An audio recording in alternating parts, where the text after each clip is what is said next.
Kristian Thulesen Dahl. Photo Jens DreslingPolfotoRitzau. Danish People's Party leader Kristian Thulesen Dahl could see his wish for new asylum curbs fulfilled via budget negotiations with the government.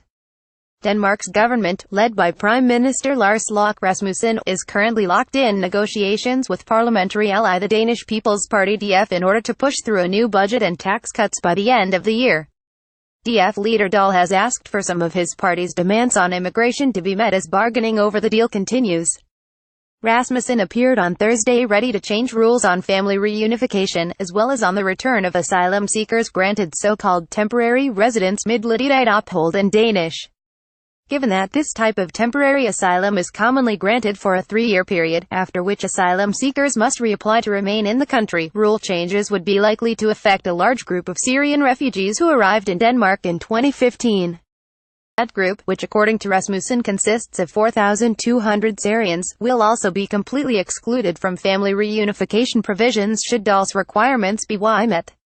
Under current rules, refugees given asylum must wait 3 years before they are eligible for their families to join them in Denmark under the country's reunification rules. The demands made by the DF leader would represent a fundamental change in Denmark's asylum policies.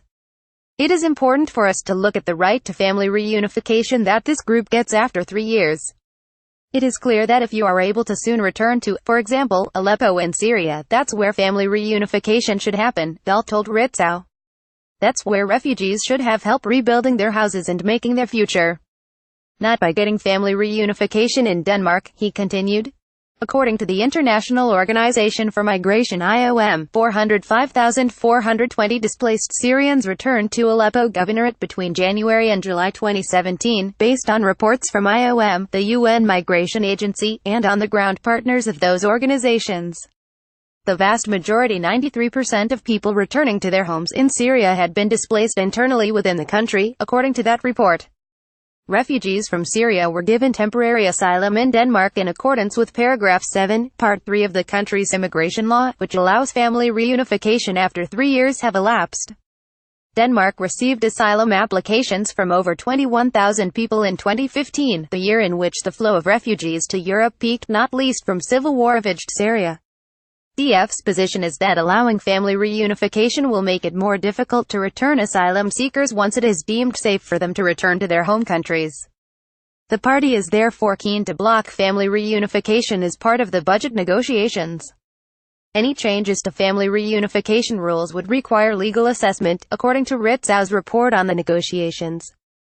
Should Dahl's demands be met, a clear signal would be sent to asylum seekers that their stay in Denmark will be temporary and without family, writes the news agency.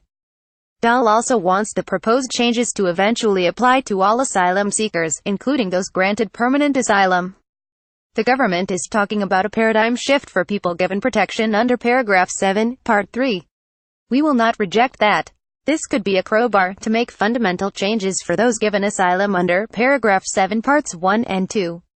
Dahl told Ritzau. Also Denmark's conservative parties hit stumbling blocks over budget deal.